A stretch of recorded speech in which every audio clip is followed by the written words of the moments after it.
by Ralph NaderAs internal and external pressures mount to hold Boeing responsible for its criminal negligence, the giant company is exerting its immense influence to limit both its past and future accountability. Boeing whistleblowers and outside aviation safety experts are coming forward to reveal the serial, criminal negligence of Boeing's handling of its dangerous Boeing 737 MAX airplanes, grounded in the aftermath of two deadly crashes that took 346 lives. Boeing is used to having its way in Washington, D.C. For decades, Boeing and some of its airline allies have greased the wheels for chronic inaction related to the additional protection and comfort of airline passengers and airline workers. Most notoriously, the airlines, after the hijacks to Cuba in the late 60s and early 70s, made sure that Congress and the FAA did not require hardened cockpit doors and stronger latches on all aircraft, costing a modest $3,000 per plane. Then the 9/11 massacre happened, a grisly consequence of non-regulation, pushed by right-wing corporatist advocacy centers. Year after year, Flyers Rights, the airline passenger consumer group, proposed a real passenger's Bill of Rights. Year after year, the industry's toadies in Congress said no. A slim version passed last year, requiring regulations creating minimum seat standards, regulations regarding prompt refunds for ancillary services not provided or on a flight not taken, and a variety of small improvements for consumers. Boeing is all over Capitol Hill. They have 100 full-time lobbyists in Washington, D.C. Over 300 members of Congress regularly take campaign cash from Boeing. The airlines lather the politicians with complimentary ticket upgrades, amenities, waivers of fees for reservation changes, priority boarding, and VIP escorts. Twice, we sent surveys about these special freebies to every member of Congress with not a single response. See my letter and survey. That is the corrupt backdrop that at least two congressional committees have to overcome in holding public hearings into the causes of the Indonesian's Lion Air crash last October and the Ethiopian airline crash on March 10, 2019. Will the Senate and House committee invite the technical dissenters to testify against Boeing's sequential corner-cutting on its single-sensor software that miscued and took control of the 737 MAX 8 from its pilots, pulling down on the plane's nose? Boeing's sales-driven avoidance of producing effective manuals with upgraded pilot training was courting disaster, as was outrageously leaving many of the pilots in the dark.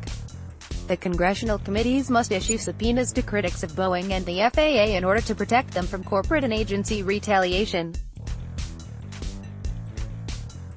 Moreover, the committees must get rid of the grotesque self-regulation that allows Boeing to control the aircraft certification process for the FAA. This dangerous delegation has worsened in recent years because Trump and Republicans in Congress have cut the FAA's budget. Brace yourself. Here is how the Washington Post described this abandonment of regulation by FAA, endorsed by Boeing's Congress. In practice, one Boeing engineer would conduct a test of a particular system on the MAX 8, while another Boeing engineer would act as the FAA's representative, signing on behalf of the U.S. government that the technology complied with federal safety regulations. Hundreds of Boeing engineers would have played out this scenario thousands of times as the company sought to verify the performance of mechanical systems, hardware installation, and massive amounts of computer code. So, citizens, watch out for bloviating congressional committee members castigating Boeing executives at the witness table before the television cameras and then doing nothing once the television broadcasts fade away. Boeing's 737 series started in 1967 and has had a good engineering safety record in this country. But Boeing was in a rush with its Boeing 737 MAX 8. They had to catch up with the growing orders for a similar-sized passenger jet built by Airbus. Being in a rush meant a modification that added more seats, a key motivation, that led to larger engines that affected the aerodynamics of the plane, that led to the inadequate, mostly uncommunicated software fixed to the pilots. Step by step, top management pushed the engineers in ways that compromised their professional expertise, and each slide set the stage for a deeper slide.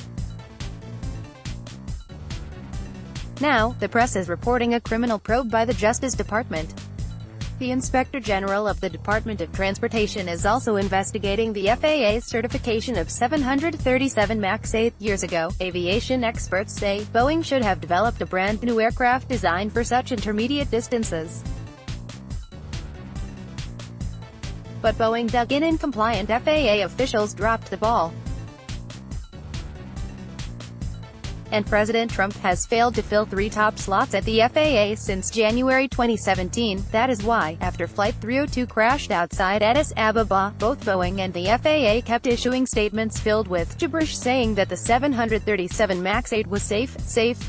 The malfunction-prone software time-bombed to the contrary. A brand new plane, crashing twice and taking hundreds of lives, can't be blamed on pilot error. Caution, the grounding of the planes may receive a whitewash unless the media keeps light and heat on this corporate government collusion. Installing artificial intelligence replacing or overpowering human intelligence in ever more complex machines, such as modern aircraft or weapons systems or medical technology, is the harbinger of what's to come. In a 2014 BBC interview, Stephen Hawking, the famed theoretical physicist, said, "The development of full artificial intelligence could spell the end of the human race."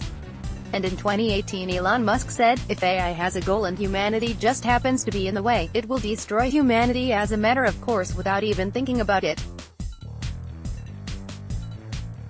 No hard feelings. At the wreckage near Bishoftu in a small pastoral farm field and in the Java Sea off Indonesia lie the remains of the early victims of arrogant, algorithm-driven corner-cutting by reckless corporate executives and their captive government regulators. Enjoy the article? Then please consider donating today to ensure that Eurasia Review can continue to be able to provide similar content.